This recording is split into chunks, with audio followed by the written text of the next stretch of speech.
வணக்க நண்பர்களே! இந்த வீடியோல எத பத்தி பார்க்க போறோம் அப்படின்னு சொல்லிட்டு பார்த்தீங்கன்னா, 2024ல அதிகமான வசூல குவிச்ச 10 படங்கள பத்தி இந்த வீடியோல நம்ம பார்க்க போறோம். இதுல முதல் இடத்துல இருக்கிறது தளபதி விஜய் நடிச்சிருக்கிற கோட்டு. இந்த படத்துல தளபதி விஜய், பிரசாந்த், பிரபுதேவா, லைலா, சினேகா அப்படின்னு சொல்லி நெறைய பேர் நடிச்சிருந்தாங்க. திரிஷா ஒரு குத்துப்பாட்டுக்கு தளபதி விஜய் கூட சேர்ந்து டான்ஸ் ஆடியிருந்தாங்க. இதன் விளைவா இந்த படம் மிகப்பெரிய அளவுல வசூல வந்து குவிச்சதா தகவல் சொல்லியிருக்கிறாங்க. இந்த படம் 2024லயே அதிகமான வசூல குவிச்ச முதல் இடத்துல புடிச்சிருக்கிற படம். இந்த படம் 450 கோடிக்கு மேல வசூலிச்சிருக்கிறதா தகவல் குடுத்திருக்கிறாங்க. தளபதி விஜய் அவர் தான் நம்பர் 1 இருந்தாரு. அவரு சினிமாவுல இருக்கிற வரைக்கும். இப்போ வந்து அரசியல் கட்சி தொடங்கிட்டாரு.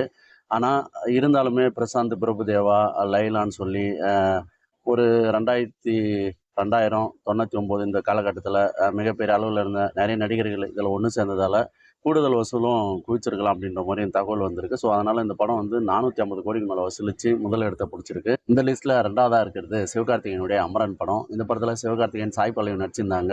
ராஜ்குமார் பெரியசாமி இயக்கியிருந்தாரு. ஜிவி பிரகாஷ் குமார் இசையமைச்சிருந்தாரு. உலகநாயகன் தயாரிச்சிருந்தாரு. இதுவே இந்த படத்துக்கு மிகப்பெரிய ஒரு ப்ரமோஷனா இருந்தது. அது மட்டும் இல்லாம இந்தியாவுக்காக வீர மரணம் அடைந்த முகுந்த் வரதராஜனுடைய பயோபிக் அப்படின்றதால இந்த படத்துக்கு ஏகப்பட்ட எதிர்பார்ப்பும், ப்ரமோஷனும் இருந்தது. அதனால இந்த படம் ரிலீஸ் ஆன உடனே இந்த படமும் வந்து ரொம்ப கன்டென்ட்டா இருந்தது.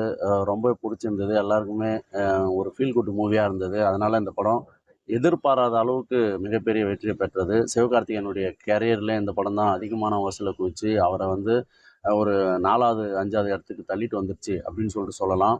300 கோடிய தாண்டி இந்த படம் வசூலிச்சு 2024ல 2வது இடத்த இந்த படம் புடிச்சிருக்குது அப்படின்னு சொல்லிட்டு சொல்லலாம். அடுத்ததா அந்த லிஸ்ட்ல 3வது இடத்த புடிச்சிருக்குது சூப்பர் ஸ்டார் ரஜினிகாந்த் அவர்களுடைய வேட்டையன் படம். இந்த படம் மிகவும் எதிர்பார்க்கப்பட்டது. ஏன்னு சொல்லிட்டு பார்த்தீங்கன்னா, ஜெய்பீம் படத்த இயக்குன டி.ஜே. ஞானவேல் இயக்குறாரு அப்படின்ற ஒண்ணு இந்த படத்துக்கு மிகப்பெரிய அளவுல எதிர்பார்ப்பு இருந்தது. ஒரு கன்டென்ட்டா அவர் பண்ணுவாரு அப்படின்னு சொல்லிட்டு எல்லாருமே எதிர்பார்த்தாங்க. அதேபோல இந்த படத்துல கேஸ்ட்டும் வந்து வேற லெவலா வந்து சேர்ந்தது அப்படின்னு சொல்லி சொல்லலாம். ஃபகத் பாசில், ராணா அப்படின்னு சொல்லி அதுக்கப்புறம் அ இந்தியாவினுடைய மிகப்பெரிய ஒரு பிக்கஸ்ட் லெஜண்ட் அப்படின்னு சொன்னா அது அமிதாப் பச்சன். ஸோ அவரும் இந்த படத்துல நடிக்கிறாருன்னு சொன்னோனே இந்த படத்துக்கு ஏகப்பட்ட ஹைப்லாம் இருந்தது. ஹிந்தி சைடுமே நல்ல ஹைப் இருந்தது. அதுக்கப்புறம் ரிலீஸ் ஆன உடனே அது மாறிடுச்சு. இருந்தாலுமே இந்த படம் வந்து ஒரு 300 கோடிக்கு மேல வசூல் பண்ணியிருக்கிறதா தகவல் கிடைச்சிருக்கு. அதனால இந்த 2024ல 3வது இடத்த வேட்டையன் படம் புடிச்சிருக்கு. இந்த லிஸ்ட்ல 4வதா இடம் பிடிச்சிருக்கிற படம் எது அப்படின்னு சொல்லிட்டு பார்த்தீங்கன்னா, யாரும் எதிர்பார்க்காத மகாராஜா. விஜய் சேதுபதி ஹீரோவா நடிச்சிருந்த இந்த படம் மிகப்பெரிய அளவுல விமர்சன ரீதியாவும் சரி, வசூல் ரீதியாவும் சரி, வேற லெவலா போயிருக்கு அப்படின்னு சொல்லி சொல்லலாம். இந்த படம் தமிழ்நாட்டுல மட்டும் 100 கோடிக்கு மேல வசூலாச்சு. அதுக்கப்புறம் ஓடிடில மிகப்பெரிய அளவுல அந்த படம் எல்லாருமே பார்த்தாங்க. அதேபோல சீனாவிலயும் இந்த படம் ரிலீஸ் பண்ணப்பட்டு, அங்கேயுமே 90 கோடிக்கு மேல வசூல் பண்ணி போயிட்டுருக்கு. ஸோ உலக அளவுல அந்த படம் வந்து 200 கோடிக்கு மேல வசூல் பண்ணி மிகப்பெரிய அளவுல வசூல் சாதனைய நிகழ்த்தியிருக்கு. இந்த படம் 4வது இடத்த புடிச்சிருக்கு. நிதிலன் சாமிநாதன் இயக்கிய இந்த படம் மிகப்பெரிய அளவுல விஜய் சேதுபதிக்கு பேரும் சேர்த்திருக்கு அப்படின்னு சொல்லிட்டு சொல்லலாம். அடுத்ததா அந்த லிஸ்ட்ல 5வது இடத்த புடிச்சிருக்குது தனுஷ் நடிச்ச ராயன் திரைப்படம். இந்த படத்துல தனுஷ், சந்தீப் கிஷான் நெறைய பேர் நடிச்சிருந்தாங்க. காளிதாஸ், ஜெயராம், துஷாரா விஜயன்னு சொல்லி நெறைய பேர் நடிச்சிருந்தாங்க. இதுல வந்து தனுஷ், காளிதாஸ், ஜெயராம், துஷாரா விஜயன், சந்தீப் கிஷான், அதுக்கப்புறம் எஸ்.ஏ. சூர்யா இவங்களுடைய நடிப்புலாம் மிகப்பெரிய அளவுல ரீச் ஆச்சு. இந்த படமே வந்து ரொம்ப ராவா, ரொம்ப ரத்த களரியா இருந்ததால எல்லாருமே இந்த படத்த கொண்டாடுனாங்க அப்படின்னு சொல்லி சொல்லலாம். இந்த படத்தினுடைய பாடல்கள்லாம் மிகப்பெரிய அளவுல பிரபலமாச்சு. ரீல்ஸ் எல்லாம் வேற லெவலா ட்ரெண்ட் ஆச்சு. இதன் காரணமாவும் இந்த படம் அதிகமான வசூல் வந்து குவிச்சது. குறிப்பா இந்த படம் வந்து ஒரு 150லேருந்து 200 கோடிக்கு மேல வசூல் பண்ணியிருக்கிறதா தகவல் வந்திருக்கு. இந்த படம் வந்து இந்த 2024ல அதிகமான வசூல குவிச்ச படங்கள்ல இது வந்து 5வது இடத்த பிடிச்சிருக்கு. இந்த லிஸ்ட்ல 6வதா இடம் பிடிச்சிருக்கிற படம் சுந்தர் சியினுடைய அரண்மனை. இந்த படத்துல தமன்னா உள்பட நெறைய பேர் நடிச்சிருந்தாங்க. சுந்தர் சி தான் ஹீரோவா நடிச்சிருந்தாரு. இந்த படம் அரண்மனை அந்த சீரிஸ்ல வந்தாலுமே, இதுதான் அரண்மனை சீரிஸ்லயே மிகவும் கவரப்பட்ட ஒரு படம். திரைக்கதையில வந்து ரொம்பவே ஸ்பீடு இருந்தது. அதேபோல த்ரில்லிங் வந்து நெறையா இருந்தது. ஸோ காமெடியும் இதுல கலந்து வந்ததால இந்த படம் வந்து மிகப்பெரிய அளவுல தாக்கத்த ஏற்படுத்துச்சு. ஸோ ரொம்ப நாளைக்கு அப்புறம் சுந்தர் சி அவர்களுக்கு மிகப்பெரிய ஒரு ஹிட் குடுத்தது. 100 கோடிய தாண்டி இந்த படம் வசூலிச்சதால இந்த படம் 2024ல அதிகமான வசூல குவிச்ச படங்கள்ல 6வது இடத்த பிடிச்சிருக்குது. இந்த லிஸ்ட்ல 7வதா இடம் பிடிச்சிருக்கிற படம் தான் டிமாண்டி காலனி. இதுவுமே வந்து ஒரு பேய் படம் மாரி தான்.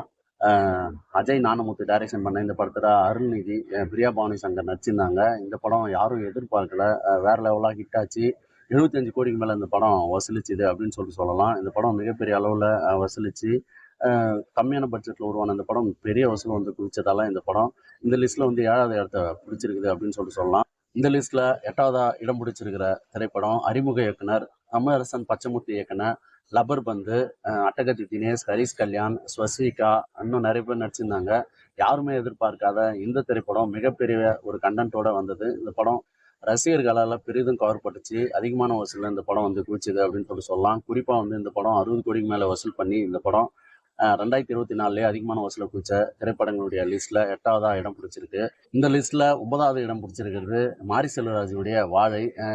சில சிறுவர்கள், அதுக்கப்புறம் நிகிலா விமன், கலையரசன், இன்னும் நிறைய பேர் நடிச்சிருந்த படம் தான் வாழை. மாரி செல்வராஜ் இயக்குன 4வது திரைப்படம் இது. ஸோ யதார்த்த வாழ்வியல மையமா வச்சு எடுக்கிற ஒரு சிறந்த டைரக்டர் தான் மாரி செல்வராஜ். ஸோ அவர் இயக்குன இந்த படம் எல்லாருமே மிகவும் கவர்ந்தது. குறிப்பா அந்த கிளைமேக்ஸ் காட்சி அது வந்து உருக வச்சிருச்சு. ஒரு செய்தியா படிச்சுட்டு போற ஒரு நியூஸை எல்லாருமே திரையில பார்த்த உடனேவே வியந்து எல்லாருமே கண்ணீர் விட ஆரம்பிச்சிட்டாங்க. ஸோ அதன் தாக்கமா இந்த படமும் வந்து ஒரு 5 கோடி அளவுக்கு தான் பட்ஜெட்னு சொல்றாங்க. ஆனா அந்த படம் குவிச்ச வசூல் இருக்குல்ல அது வந்து 60 கோடிக்கு மேல. ஸோ மிகப்பெரிய ஒரு வசூல 2024ல பெற்றது. விமர்சன ரீதியாவும் இந்த படத்துக்கு மிகப்பெரிய விமர்சனங்கள் வந்தது. எல்லாருமே வந்து இந்த படத்த பாராட்டுனாங்க. இந்த படம் மிகப்பெரிய அளவுல வசூலிச்சதால 2024ல அதிகமான வசூல குவிச்ச திரைப்படங்களுடைய லிஸ்ட்ல 9வது இடத்த வாழை படம் பிடிச்சிருக்கு. இந்த லிஸ்ட்ல கடைசியா 10வதா இடம் பிடிச்சிருக்கிற படம் தான் சூரி நடிச்ச கருடன். சூரி வந்து விடுதலை 1ல ஹீரோ ஆயிட்டாரு. ஸோ அதுக்கப்புறமா அவருடைய கதைக்களம் வேறையா இருக்கு. கதையின் நாயகனா அவர் உருவாயிட்டாரு. ஸோ அதன் காரணமா அடுத்ததா 2வதா ஹீரோவா நடிச்ச படம் தான் இந்த கருடன். இந்த படத்த துரை செந்தில்குமார் டைரக்ஷன் பண்ணியிருந்தாரு.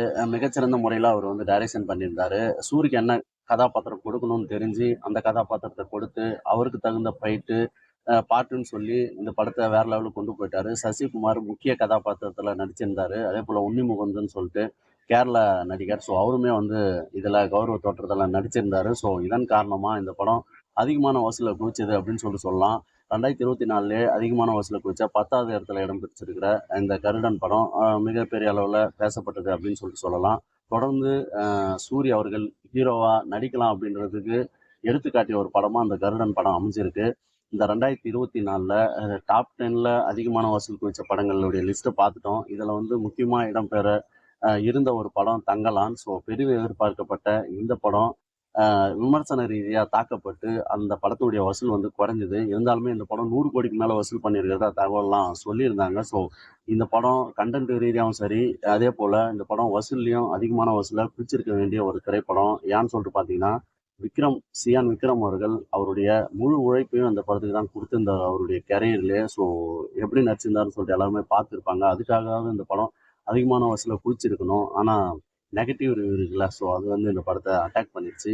இந்த படத்தை மட்டும் இல்லை, சூர்யா நடித்த கங்குவா திரைப்படம். ஸோ அந்த படமுமே ஒரு நல்ல நல்ல படம்.